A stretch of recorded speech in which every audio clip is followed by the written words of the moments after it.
आज हम लोग डिस्कस करेंगे second model paper understanding of India का, जो 2024 के एग्ज़ाम के लिए बहुत इंपॉर्टेंट है। जो लोग बीबीयू हजारीबाग या झारखंड के बाकी जैसे बीबीएमक्यू धनबाद है या रांची यूनिवर्सिटी या कोई भी यूनिवर्सिटी में झारखंड के हैं, उनके लिए जो कॉमन पेपर होता है, कॉमन पेपर में अभी कौन सा पेपर है ये VAC पेपर है। VAC का फुल फॉर्म क्या होता है? वैल्यू एडेड कोर्स पेपर है, और इसमें दो पेपर पढ़ना होगा सब लोगों को। तो एक पेपर अंडरस्टैंडिंग ऑफ इंडिया है और एक पेपर हेल्थ एंड वेलनेस है, और साथ ही साथ एक पेपर ग्लोबल सिटीजनशिप है। तो ये तीनों पेपर में दो पेपर पढ़ना होता है। चॉइस दिया है कि दो पेपर आपको पढ़ना है सारे स्टूडेंट के लिए, चाहे वो आर्ट्स के स्टूडेंट हो, साइंस के स्टूडेंट हो, कॉमर्स के स्टूडेंट हो। VAC में यही तीन में से दो पेपर उनको पढ़ना है। यानी VAC पेपर ऐसा है जो कंपलसरी पेपर है सारे लोगों के लिए, आर्ट्स साइंस कॉमर्स। तो इसमें से अंडरस्टैंडिंग ऑफ इंडिया सबसे ज़्यादा कॉलेज और में दिया जाता है, और सारे स्टूडेंट का मैक्सिमम का अंडरस्टैंडिंग ऑफ इंडिया होगा ही होगा। इन दोनों में से एक चॉइस होता है, या तो हेल्थ एंड वेलनेस दे दीजिए या तो ग्लोबल सिटीजनशिप दे दीजिए। तो जो अंडरस्टैंडिंग ऑफ इंडिया है उसका जो एग्ज़ाम होने वाला है अभी सेमेस्टर 1 का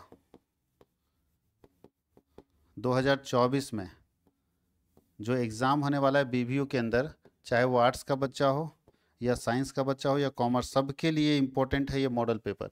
और इससे क्वेश्चन आएगा। इसके साथ साथ हम लोग तीन मॉडल सेट देंगे, तीन मॉडल सेट हम लोग दे देंगे। टोटल मॉडल सेट की संख्या कितनी होगी? तीन, चार भी हो सकता है, उससे ज़्यादा जाएगा, लेकिन मिनिमम तीन होगा। और जो मॉडल सेट हम लोग देंगे उससे बाहर क्वेश्चन आएगा भी नहीं, तो आप इसको अच्छे से तैयार कर लेंगे, आसान हो जाएगा। अगर ये मॉडल सेट का PDF आप लेना चाहते हैं, जो बच्चे अभी ऑनलाइन मेरे पास पढ़ रहे हैं या ऑफलाइन में, उनको तो मिल जाएगा। जो बाहर वाले स्टूडेंट अगर लेना चाहते हैं तो कॉमर्स वर्ल्ड हजारीबाग के नाम से एप्लीकेशन, सेम नाम है, कॉमर्स वर्ल्ड हजारीबाग पूरा लिखा रहेगा। कॉमर्स वर्ल्ड हजारीबाग के नाम से एप्लीकेशन है, जिसका डिस्क्रिप्शन इस वीडियो के लिंक में दिए, वीडियो के डिस्क्रिप्शन में जिसका लिंक दिया रहेगा। और साथ ही साथ उस एप्लीकेशन को इंस्टॉल करके वहाँ से भी ये PDF कोर्स आप खरीद सकते हैं। बहुत ही सस्ते में आपको वहाँ PDF कोर्स मिल जाएगा, तो आप उसको भी वहाँ से परचेज कर सकते हैं। चलिए अब हम लोग आगे चलते हैं हम लोग अपने टॉपिक पर। ये पैटर्न जो है थोड़ा सा पुराना पैटर्न है। नया पैटर्न हम आपको समझा दें कि आप लोगों का जो एग्ज़ाम होगा वो 50 नंबर का होगा। 50 नंबर का एग्ज़ाम होने वाला है अंडरस्टैंडिंग ऑफ इंडिया। 50 नंबर का मतलब होता है 2 क्रेडिट। 2 क्रेडिट को हम 50 नंबर में लेके जाते हैं। 50 नंबर में जो क्वेश्चन पूछेगा दो ग्रुप में पूछेगा। GA का मतलब ग्रुप A और GB का मतलब ग्रुप B। GA का मतलब ग्रुप A और GB का मतलब ग्रुप B। ग्रुप A के अंदर एक क्वेश्चन पूछा जाएगा जिसके अंदर ABCD करके 5 होंगे। ABCDE करके 5 सवाल आपसे पूछे जाएंगे, तो 1 × 5 कर देते हैं तो 5 नंबर का क्वेश्चन पूछा जाएगा। और ग्रुप B में आपके पास जो है वो क्वेश्चन पूछे जाएंगे 5, ठीक है, जिसमें से आंसर कितना करना होगा? 3 आंसर करना होगा, ठीक है। ये 6 भी पूछा जाए लेकिन आंसर कितना करना होगा? 3। ये संख्या बढ़ घट सकती है लेकिन आंसर 3 ही का करना होगा। एक क्वेश्चन कितने नंबर का होगा? 15 नंबर। तो इस हिसाब से 45 नंबर का ये हो जाएगा। तो 45 मार्क्स और 5 मार्क्स टोटल मिला के 50 मार्क्स हो गया। और इसी पैटर्न के अकॉर्डिंग चलना है। तो हम लोग एक क्वेश्चन अपने पास लेकर आए हैं जिससे आपका ये MCQ वाला भी क्लियर हो जाएगा, और हम लोग लॉन्ग आंसर टाइप भी क्लियर करते चलेंगे। तो चलिए देखते हैं कि MCQ वाले में क्या क्या कॉन्सेप्ट है, लॉन्ग आंसर टाइप में क्या कॉन्सेप्ट है। तो छोटे छोटे क्वेश्चंस में कैसे क्वेश्चन पूछे जाएंगे, देखिए यहाँ लिखा है। पूछा जाएगा कि इस नारा को किसने दिया था? तो सब लोग जानते हैं कि तुम मुझे खून दो मैं तुम्हें आज़ादी दूंगा। ये नारा किसने दिया था? तो सुभाष चंद्र बोस ने दिया था। ये नारा किसने दिया था? सुभाष चंद्र बोस ने नारा दिया था। ये सब लोग जानते हैं, बचपन से बोलते आ रहे हैं। दूसरा, हिमालय पर्वत की ऊंचाई कितनी है? तो हिमालय पर्वत की ऊंचाई कितनी है? 8,849 मीटर है ना। ये मीटर का स्पेलिंग गलत लिखा हुआ है, 8,849 मीटर, याद रखिएगा। और बोलता है बिरसा मुंडा का जन्म कब हुआ और कहाँ हुआ? तो जन्म तो जानते हैं सब, 15 नवंबर 1875 में। कहाँ हुआ था? झारखंड में। और झारखंड में उनका नाम क्या है गांव का? उली हातू नाम है। गांव का नाम क्या है? उली हातू। उली हातू गांव में हुआ। भारत के प्रथम प्रधानमंत्री कौन थे? तो डॉक्टर, या पंडित बोल सकते हैं, पंडित जवाहरलाल नेहरू। कोई दिक्कत है?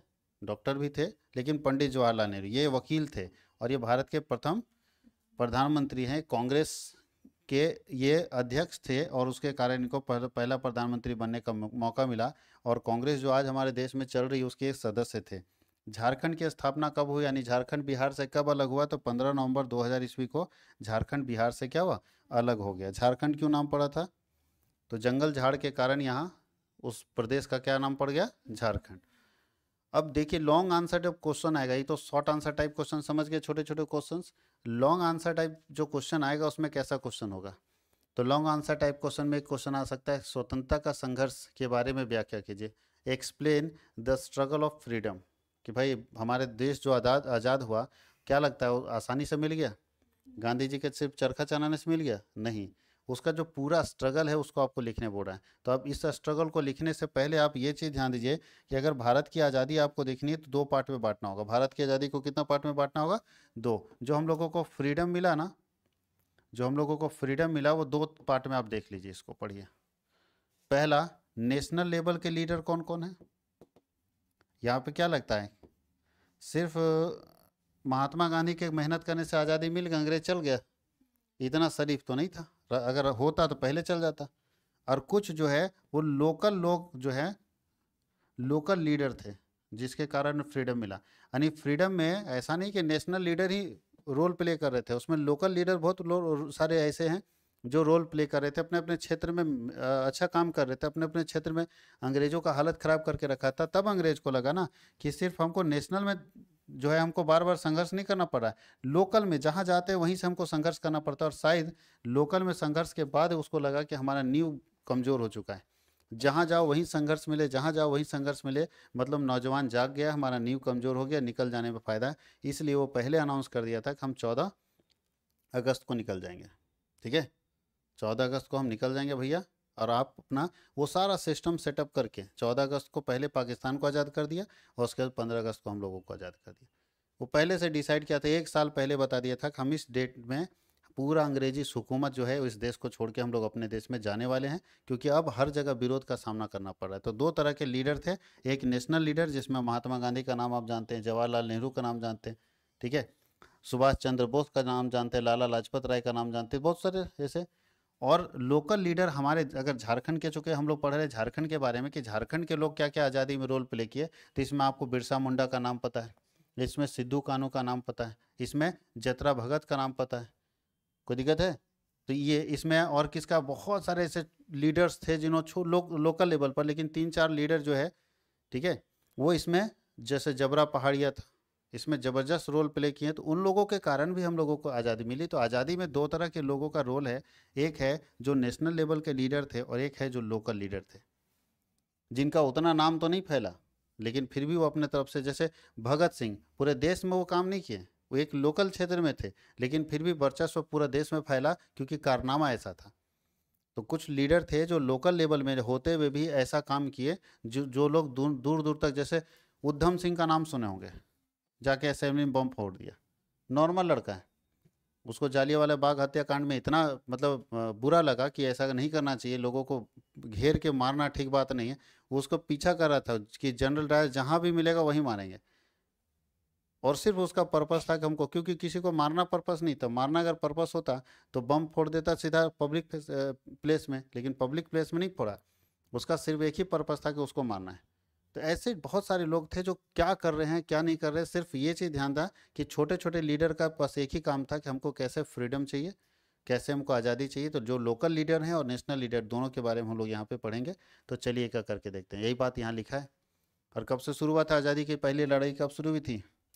वैसे तो हमेशा से आज़ादी की लड़ाई शुरू है, जब से अंग्रेज आया तब से।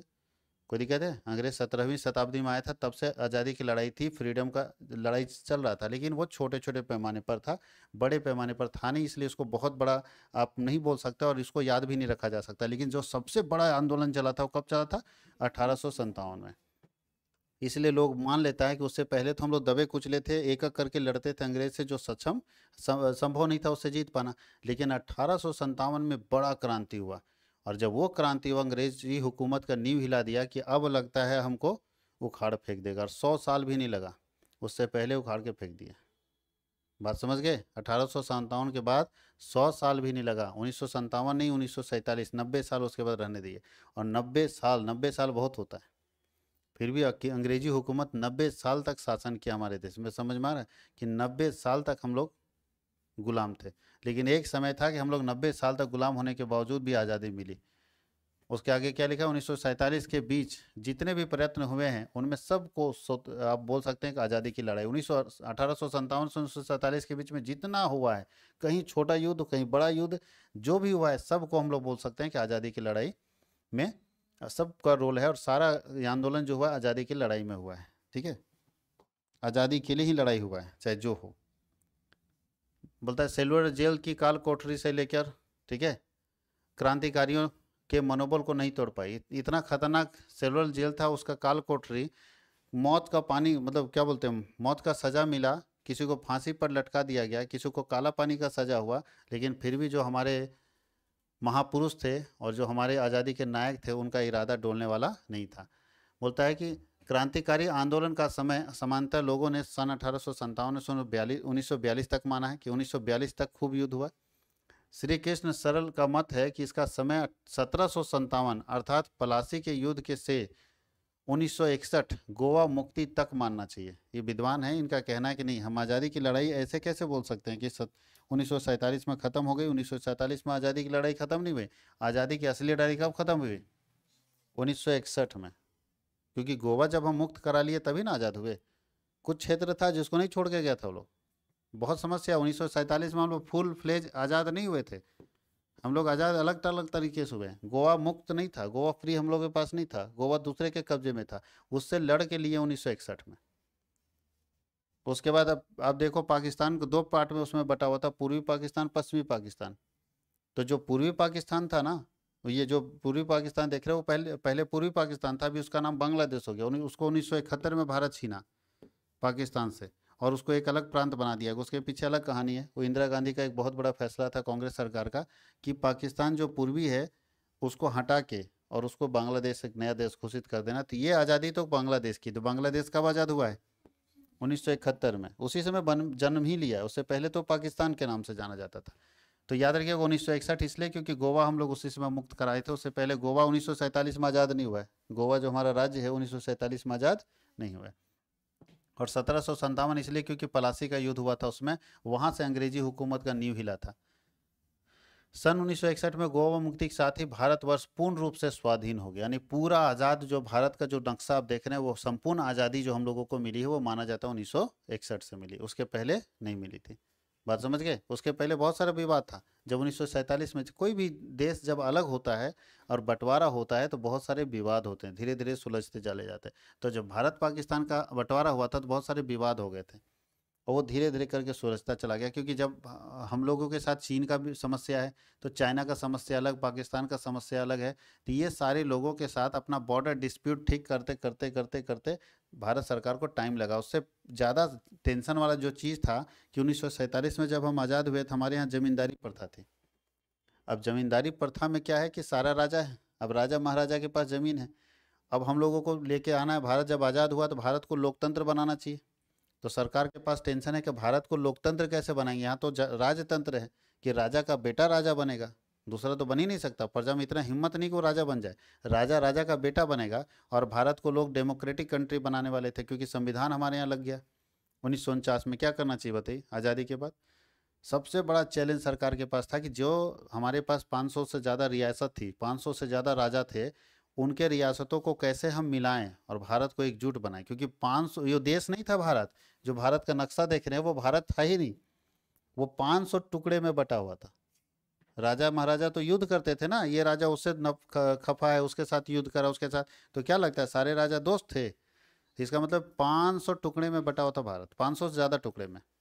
अब सोचिए 500 राजा जो रियासत था उस राजाओं को मिलाना और उसको बोला कि अब राजतंत्र खत्म भैया, अब तुम्हारा राजतंत्र खत्म, तुम्हारा प्रधानमंत्री खत्म, अब देश का एक प्रधानमंत्री बनेगा। आसान काम था या चैलेंजेबल काम था? और इसीलिए ये काम किए किए थे सरदार वल्लभ भाई पटेल, और जिसके कारण उनका नाम पड़ा था लौह पुरुष। क्योंकि उन्हीं का काम था कि सारे राजाओं को धमका के, डरा के, समझा के, बुझा के राजतंत्र से हटवा। अच्छा बताइए, आप राजा रहे हैं सदियों से, 10-10 पीढ़ी से आपके खानदान वाले लोग राजा रहे हैं और अचानक आपको बोल दिया जाए कि अब आप राजा नहीं, अब आपका कोई प्रजा बात नहीं सुनेगा, रहिए रूम में पैक होके, कोई प्रजा आपका नहीं सुनेगा। क्या लगता है छोड़ दीजिएगा इतना आसानी से? वो भी तब जब आपके पास पावर है, आप राजा हैं।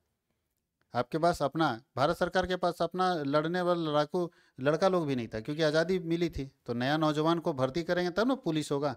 ना पुलिस है, ना आर्मी है, कुछ नहीं है। राजा के पास तो अपना लड़ने वाला पूरा टुकड़ी है जी। उसके पास पता चला कि कमान है, तीर है, भाला है, जो भी लड़ाई का चीज़ था सब उसके पास है। हाथी है, घोड़ा है, लड़ाकू लोग हैं।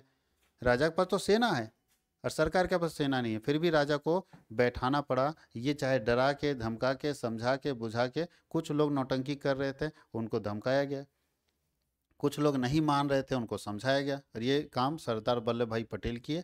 और इसके कारण उनको लौह पुरुष कहा जाता है। और आज सबसे बड़ा, दुनिया का सबसे बड़ा स्टैचू उन्हीं का बना हुआ है। क्या नाम है उसका? Statue of unity. यूनिटी इसलिए क्योंकि वो एकजुट किए सबको, पूरे भारत को एक साथ जोड़ दिए। 500 से ज़्यादा रियासतों को एक साथ जोड़ दिए, इसलिए उसको उनको हम लोग क्या बोलते हैं? यूनिटी का हम लोग इसलिए बना है स्टैचू ऑफ यूनिटी की। यूनिटी का संदेश देते हैं। चाहे वो डरा के धमका के, बहुत सारे लोगों नहीं जो मिल रहे थे, क्योंकि राजतंत्र छोड़ के अचानक और प्रजा बंधाना, मतलब जो हम राजा थे, हम निकलते थे तो जो प्रजा नज़र झुकाया रहता था, वो प्रजा मेरे से डायरेक्ट बात करेगा, मेरे साथ कुर्सी पे बैठेगा, ये राजा को कैसे मंजूर होगा? आप समझ सकते हैं कि क्या परिस्थिति रही होगी। वो भी राजतंत्र 1947 के सिचुएशन में। अभी तो चलो बहुत डेवलपमेंट हो गया तो अलग बात है।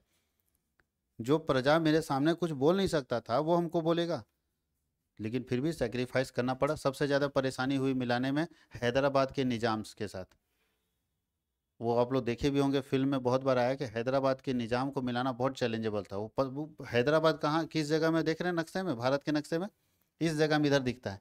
अब नीचे जो दिखता है एरिया में, पूरा अगर भारत का नक्शा है तो इस एरिया में दिखेगा आपको। तो इस एरिया में जो हैदराबाद दिखता है उड़ीसा के आगे, तो हैदराबाद में क्या है कि हैदराबाद से पाकिस्तान बोलता है हमको पाकिस्तान में ले जाओ, तो अब हैदराबाद को पाकिस्तान भेज देते हैं। अगर पाकिस्तान के नक्शे में डाल देते हैं तो फिर इधर 2-3 राज्य चला जाता है।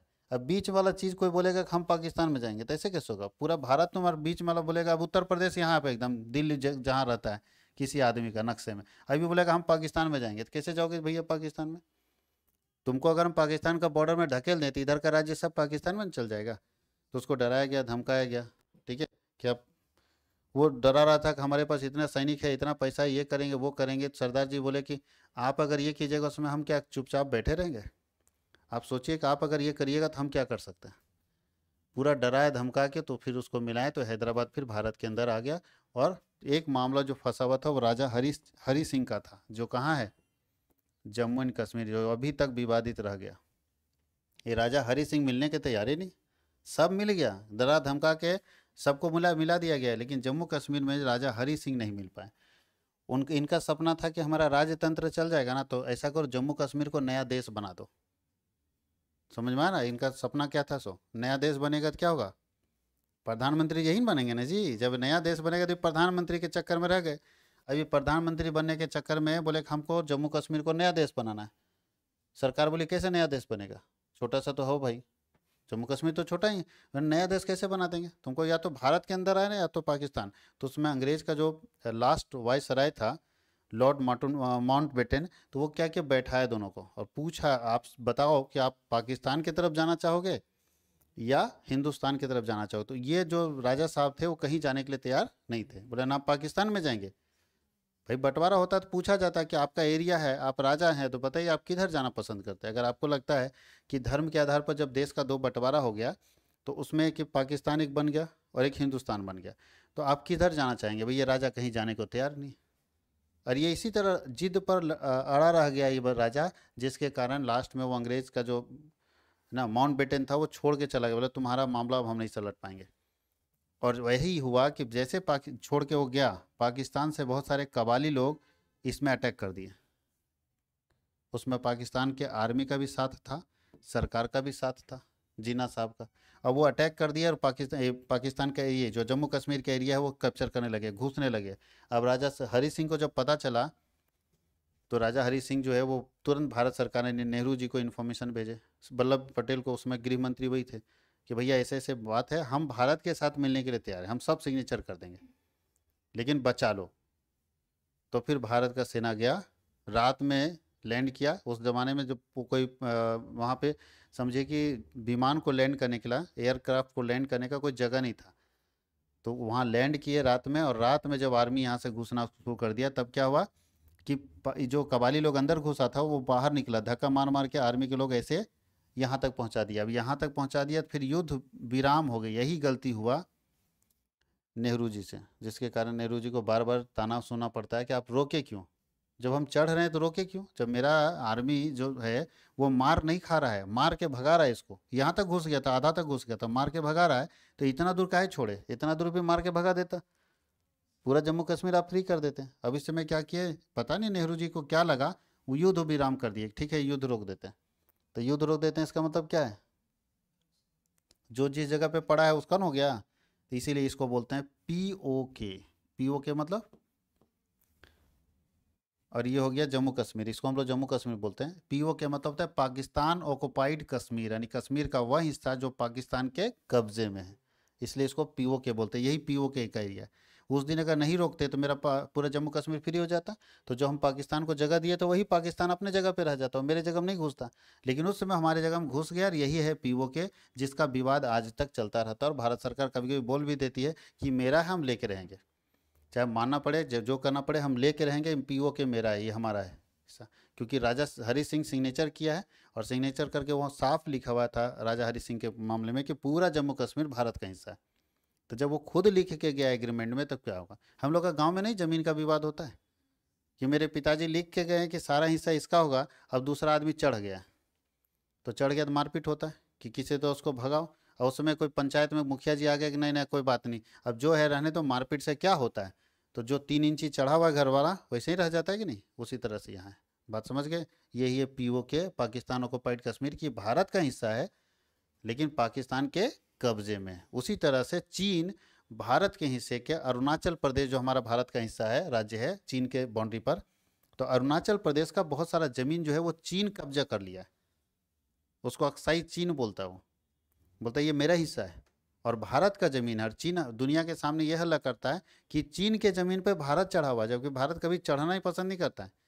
भारत कभी देखें किसी देश को तबाह कर रहा है, किसी देश में फैल रहा है, बहुत कमजोर कमजोर देश है, हम लोग जब चाहे मार के घुस जाएंगे, लेकिन नहीं मारता है। लेकिन मेरा जमीन तुम छीन लोगे, तो 1962-61 के युद्ध में चीन हमसे छीन लिया बहुत सारा जमीन, बहुत जमीन चला गया 1961 में। उस समय भी कांग्रेस की सरकार थी, जमीन चला गया। नहीं अभी राहुल गांधी बोल देते कि मोदी जी के समय में भी जमीन चला गया। जमीन जा नहीं रहा है, जमीन आ रहा है। वो लोग आता है तो मार पीट के भगा दिया जाता है और जमीन छीना जाता है उससे। अच्छा खासा जमीन हम लोगों का अरुणाचल प्रदेश का वो लोग ले लिया है। उसके पीछे लॉजिक ये कहता है कि हम लोग देखो अरुणाचल प्रदेश का आदमी मेरे जैसा देखने में लगता है, तो इसका मतलब ये फ्यूचर कभी भविष्य में, भविष्य बोलते हैं भूतकाल में, पास्ट में कभी चीन रहा होगा, वहाँ का आदमी चीनी जैसा कैसे लगता है। तो ये उसका अपना आर्गूमेंट है कि ये हमारा हिस्सा है। जबकि हम लोग अगर गौर करें तो चीन भी भारत के अंदर आता था। जो हम लोग आर्यवर्त पढ़ते हैं ना, तो चीन भी भारत के अंदर आता था। चीन, पाकिस्तान, नेपाल, भूटान, इधर आप अफगानिस्तान तक चले जाइए, अफगानिस्तान ही उससे भी आगे चले जाइए, उस एरिया तक पूरा वो भारतवर्ष था। अब कैसे पता चलेगा उस एरिया तक भारतवर्ष था। तो हम लोग कैलाश मानसरोवर पढ़े कि नहीं, जहाँ शंकर भगवान तपस्या करते थे, वो कैलाश मानसरोवर सरोवर जो है वो चीन में है। चीन में है, भारत से जाना पड़ता है, उत्तराखंड से जा सकते हैं आप, ठीक है, मतलब उस एरिया में कहीं से भी जा सकते हैं। उत्तराखंड वाला जो एरिया है ना, इस एरिया में इधर जो भी राज्य है वहाँ से आप चीन घुस सकते हैं।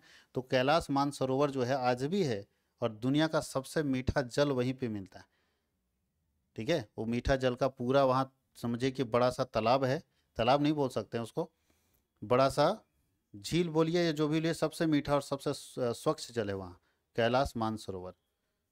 तो आज भी वहाँ पे अवेलेबल है। चीन अभी भी रास्ता देता है हम लोगों को घुसने के लिए कि जाइए मानसरोवर आपका तीर्थ स्थल है, आप जाइए, कोई दिक्कत नहीं। बहुत सारा चीज़ है जो चीन के अंदर चला गया। तो पाकिस्तान और भारत का तो हम समझते हैं कि दोनों में अलग हुआ तो चलो ठीक है। कुछ जैसे बाबा साहब का जो है ये पंजाबी लोग का, वो पाकिस्तान में कुछ चला गया।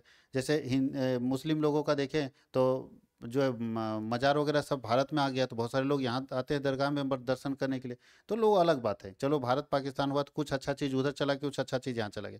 लेकिन चीन के साथ मेरा बंटवारा तो नहीं हुआ है, और फिर भी वहाँ कैलाश मानसरोवर चला गया। इसका मतलब है कि कभी ना कभी भूतकाल में ऐसा रहा होगा कि भारत का ही हिस्सा रहा होगा, और बाद में चीन में चला गया। चलिए सेकंड क्वेश्चन चलते हैं। अब इतिहास बहुत पढ़ना ठीक बात नहीं है, तो समझ गए ये।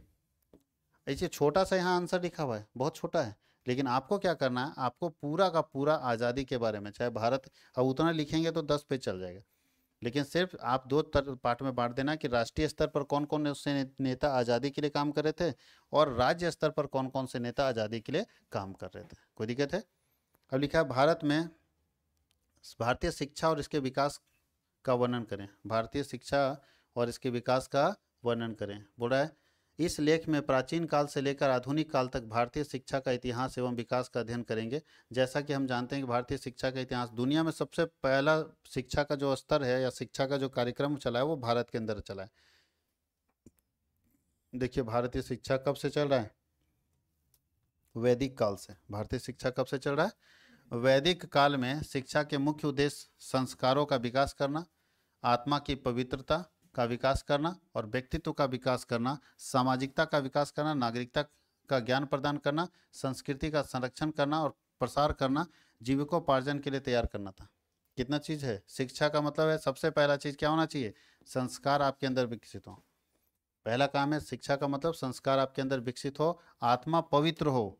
आप अगर पढ़े लिखे हैं तो आपकी आत्मा पवित्र होनी चाहिए। साथ ही साथ आपका पर्सनालिटी डेवलपमेंट होना चाहिए, आपका व्यक्तिगत व्यक्तित्व का विकास होना चाहिए, सामाजिक विकास होना चाहिए, सोशल डेवलपमेंट होना चाहिए और सिटीजनशिप का ज्ञान होना चाहिए कि हम नागरिक हैं किसी देश में, तो नागरिक होने के नाते हमारा क्या धर्म बनता है, क्या हमारी संस्कृति का संरक्षण, अपने कल्चर को हम कैसे सेव रखेंगे।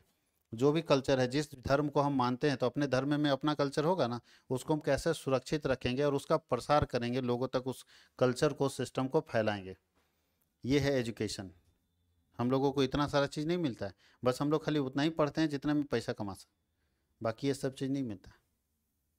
कोई दिक्कत किसी को? अब बाद में जब सब पढ़ लेते हैं, पैसा कमा लेते हैं, जब थक जाते हैं, तब चले जाते हैं अपने जो भी धर्म को आप मानते हैं उस धर्म के गुरु के पास, और तब आप इसमें चले जाते हैं, संस्कृति को संरक्षित करेंगे और प्रसारित करेंगे। बौद्ध धर्म वाले देखते हैं क्या कर रहा है? बौद्ध धर्म का प्रचार कर रहा है। जैन धर्म वाले क्या कर रहे हैं? जैन धर्म का प्रचार कर रहे हैं। उनका जैन धर्म वाले का मानना है कि सारे लोगों को जैन धर्म अपनाना चाहिए। बौद्ध धर्म वाला को मानना है कि सारे लोगों को बौद्ध धर्म अपना लेना चाहिए। उनको लगता है कि बौद्ध धर्म दुनिया का सबसे बढ़िया धर्म है। मुस्लिम धर्म को लगता है कि सारे लोगों को मुस्लिम धर्म अपनाना चाहिए। और हिंदू धर्म को लगता है सारे लोगों को हिंदू धर्म अपनाना चाहिए। सब अपने धर्म के प्रचार में लगे हुए। कोई दिक्कत है? अब जो जिसको कन्वर्ट कर पाए, सबसे ज़्यादा कन्वर्सन का जो सिस्टम था ना, कि दूसरे धर्मों में हम परिवर्तित करें, कौन सा धर्म था बताइए? नहीं, क्रिश्चियन सबसे ज़्यादा कन्वर्सन किया। यानी जो ईसाई धर्म है वो सबसे ज़्यादा परिवर्तन किया। ईसाई धर्म था बहुत कम, लेकिन परिवर्तन करते करते अगर दुनिया के नक्शे पर ईसाई धर्म को देखेंगे तो बहुत फैल गया वो। और उसके फैलने के दो तीन कारण हम लोग भी जानते हैं कि वो क्या किया। जो सबसे बैकवर्ड एरिया वहाँ पे स्कूल खोल दिया। अब स्कूल के जरिए धीरे धीरे कन्वर्सन का काम शुरू करने लगा। देखा कि आदमी, गरीब आदमी, इसके पास कुछ नहीं, तो बच्चे के पढ़ाई का पैसा सब पैसा दे दे के धीरे धीरे धीरे धीरे उसको बोलने लगा कि नहीं तुम्हारा धर्म देखो ऐसे होता है, मेरे धर्म ऐसे होता है। कन्वर्ट कर लिया। ऐसा ही कितना सारा झारखंड में आप देख लीजिए, कितने ऐसे आदिवासी थे जो अब क्रिश्चियन बन चुके हैं। वो फंडिंग वहीं से करता है। तो सबसे ज़्यादा प्रसार उसी का हुआ है, तेज़ी से फैला है पूरी दुनिया में। उसको देखने के बाद जब वो फैलने लगा तो फिर चला दूसरा जो इस्लाम धर्म, तेज़ी से कन्वर्सन शुरू कर दिया कि हम भी कन्वर्ट होंगे। फिर आ गया जैन धर्म और बौद्ध धर्म जो हिंदू धर्म को तोड़ के अलग बना। बात समझ गए? एक धर्म होता है, जैसे अभी हमारा हम लोग अगर देखें बौद्ध धर्म का, तो हिंदू धर्म में बोलता है मारपीट, बौद्ध धर्म में बोलता है मारपीट करवे नहीं करना है। देखिए वो लोग मारपीट पर ध्यान नहीं देता है, तो हिंदू धर्म मानने वाले तो मारपीट भी करते हैं, लेकिन वो तो नहीं करता है। वो बोलता है नहीं हम करेंगे नहीं। तो ऐसे लोग जिनको लगता है कि इस दुनिया में मारपीट से कुछ मतलब नहीं है, गांधीगिरी टाइप का आदमी है कि हमको कोई कुछ कर लो, हम भैया अहिंसा करेंगे, किसी को मारेंगे नहीं, किसी जीव की हत्या नहीं करेंगे, ऐसा मानने वाला अगर कोई हिंदू धर्म का आदमी है तो बौद्ध धर्म भी मान लेता है कि चलो हम बौद्ध धर्म में चले जाते हैं। तो इस तरह से कन्वर्सन होता है धर्मों का अलग अलग। गुरु, देखो एक और चीज़ यहाँ पे है शिक्षा का। गुरु शिष्य संबंध, गुरुकुल में अध्यापक और छात्रों के बीच में अत्यंत मधुर और आध्यात्मिक संबंध होते हैं। अध्यापक छात्रों को पिता तुल्य मानते हैं, ठीक है, और छात्र गुरु सेवा को अपना परम सौभाग्य मानते हैं। नारी शिक्षा, वैदिक काल में नारी शिक्षा अपने सर्वोत्कृष्ट रूप में थी। गृहस्थ आश्रम में प्रवेश से पूर्व लड़कियां अध्ययन करती थी। मतलब वैदिक काल में भी नारी शिक्षा दिया जाता था और नारियों को शिक्षित उस समय भी किया जाता था, लेकिन वो शिक्षा जो अभी के समय में देखा जाए इससे अलग थी। उन लोगों को अलग अलग शिक्षा दिया जाता था, आपको घर कैसे चलाना है, क्या ना, गृहस्थी कैसे चलानी है, हर चीज़ की शिक्षा दी जाती थी। अच्छा, नेशनल पॉलिसी जो है, नेशनल एजुकेशन पॉलिसी 2020, जिसके अंतर्गत आप लोग पढ़ रहे हैं, ये क्या है, इसमें क्या हो जाएगा अगर नेशनल एजुकेशन पॉलिसी 2020 लग जाएगा राष्ट्रीय शिक्षा नीति, तो इससे क्या हो जाएगा? तो बोल रहा है कि जिस हिसाब से समय बदलता चला जा रहा है, शिक्षा पद्धति एजुकेशन सिस्टम भी उसी हिसाब से बदलता रहना चाहिए। अगर एजुकेशन सिस्टम समय के साथ बदलेगा नहीं, तो जो लोग आज पढ़ रहे हैं वो रोज़गार नहीं ले पाएंगे। तो अगर लोगों को रोज़गार चाहिए, उनके सिलेबस को बदलना होगा, एजुकेशन का सिस्टम बदलना होगा। जब तक आप एजुकेशन का सिस्टम नहीं बदलते हैं, तब तक आप रोज़गार वाले एजुकेशन नहीं दे सकते अपने स्टूडेंट को। तो अगर आप चाहते हैं कि आप हमारे यहाँ जो पढ़ने वाले लोग हैं, वो सिर्फ, अब बताइए कोई लड़का सिर्फ संस्कृत पढ़ेगा, क्या आज रोजगार कर पाएगा? अब बोलेगा हम तो संस्कृत पढ़ रहे हैं, केवल हिंदी पढ़ रहे हैं, केवल उर्दू पढ़ रहे हैं, नहीं हो पाएगा। केवल बांग्ला पढ़ रहे नहीं हो पाएगा, केवल मराठी पढ़ रहे नहीं हो पाएगा। आपको अपने साथ एजुकेशन का एक और सेक्टर जोड़ना पड़ेगा। अब हम सोच रहे हैं खाली मराठी हम जानते हैं, भैया कितनी कंपनी जो मराठी में काम करती है। कंप्यूटर पर बैठिएगा, कोई ऐसा कंप्यूटर है जो मराठी में काम करता है?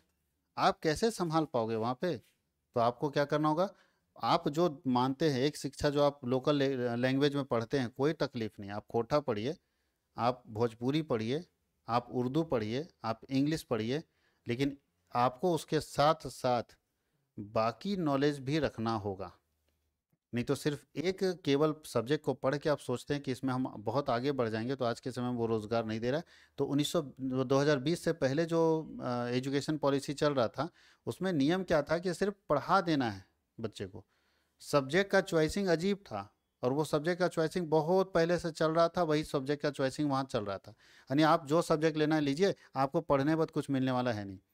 तो सरकार को लगा, सरकार को नहीं, देखिए ये इनकी अध्यक्षता में बना, कौन है ये? बोलता है सुप्रसिद्ध वैज्ञानिक जो इसरो के वैज्ञानिक थे, पद्म विभूषण से सम्मानित ये व्यक्ति हैं, नाम है डॉक्टर के कस्तूरी रंगन की अध्यक्षता में जून 2017 में कस्तूरी रंगन समिति का गठन किया गया था, और उन्हीं को बोला गया था कि आप एक ऐसा ड्राफ्ट तैयार कीजिए, एक ऐसा बिल तैयार कीजिए जो नया शिक्षा नीति बिल होगा, और यही नई शिक्षा नीति पूरे देश में लागू होगी। तो ये अध्यक्ष थे, इसलिए इनके जो भी व्यक्ति अध्यक्ष होता है ना, उसके नाम पर उस कमेटी का नाम होता है। तो नाम क्या था इनका? डॉक्टर के कस्तूरी रंगन। तो इसलिए हम लोग बोलते हैं कस्तूरी रंगन समिति बनाया गया। ये समिति अपना रिपोर्ट सरकार को सौंपा होगा, कब बनाया गया था, और देखिए लागू कब हो रहा है। इसका मतलब 2017 हुआ होगा, तो 6 महीना 8 महीना में अपना रिपोर्ट बना के दिए होंगे कि भारत में किस तरह की एजुकेशन सिस्टम की आवश्यकता है। अच्छा, कैसे रिपोर्ट बनाए होंगे? तो पहला, एक तो अपना एक्सपीरियंस देखे होंगे, दूसरा दुनिया के देशों का के एजुकेशन सिस्टम को स्टडी किए होंगे कि अमेरिका में कैसा एजुकेशन सिस्टम है, चाइना में कैसा है, जापान में कैसा है। हर देश के एजुकेशन सिस्टम को जब स्टडी करेंगे, तब लगेगा नहीं चाइना में ये चीज़ है, जापान में ये चीज़ है, अमेरिका में ये चीज़ है, तो भारत में भी इसको लागू करना चाहिए। फिर भारत में उसको रूल्स बना दिए कि ऐसा भारत में भी होना चाहिए, क्योंकि दुनिया के साथ आप टक्कर देना है। ग्लोबलाइज्ड मार्केट है। आप सोच रहे हैं खाली हम लोकल लैंग्वेज पढ़ लेंगे तो नहीं टिकिएगा। आप ग्लोबलाइज्ड मार्केट का मतलब है कि भारत का बच्चा या झारखंड में पढ़ने वाला बच्चा हो सकता है आने वाले समय में मल्टीनेशनल कंपनी में काम करे, तो उसका वो स्टैंडर्ड होना चाहिए ना। मल्टीनेशनल मान लो गूगल, तो गूगल का अपना सिस्टम होता है वर्कर को उठाने का। वर्कर जो लाता है, अपॉइंटमेंट जो करता है वर्कर का, तो उसका अपना एक सिस्टम है, सेटअप है। अब उस सेटअप में आप सेट नहीं बैठोगे तो आपको गूगल में जॉब नहीं मिलेगा। तो कैसे सेट बैठोगे? पढ़ोगे झारखंड का सिलेबस और गूगल में नौकरी हो जाएगा, तो कैसे सेट बैठोगे? सरकार बोलती है कि गूगल का जो टर्म्स एंड कंडीशंस है कि मेरे यहाँ नौकरी करने के लिए ये सारी शर्तें होनी चाहिए, हम अपने स्टूडेंट में डालेंगे। अगर कोई स्टूडेंट उसको अच्छे से सीखेगा तो उसका चांस बनेगा। देखिए ये समिति कब रिपोर्ट दिया? बोलता है कि मई 2019, मानी 2 साल लग गए लगभग। राष्ट्रीय शिक्षा नीति का मसौदा आने पूरा ड्राफ्ट कैबिनेट को प्रस्तुत कर दिया, दे दिया सरकार को।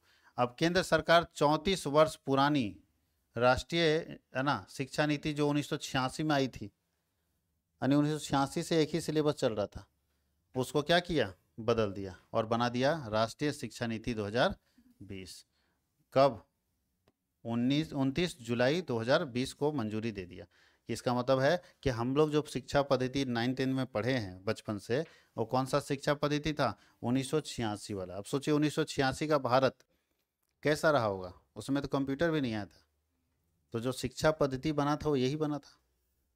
बात समझ गए? अब हम लोगों को क्या लगता है वही शिक्षा पद्धति से नौकरी मिल जाता क्या? नहीं, हम लोग को शिक्षा पद्धति बदलने की आवश्यकता थी और हम लोग बदले। जब तक शिक्षा पद्धति नहीं बदलेगी, और ये कब से लागू हुआ है?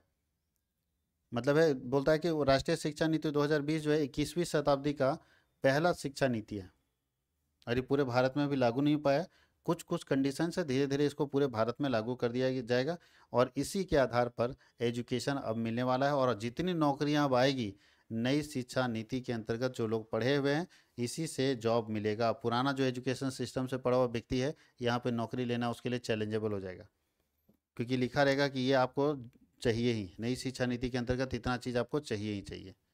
बात समझ गए? आगे बढ़ा जाए।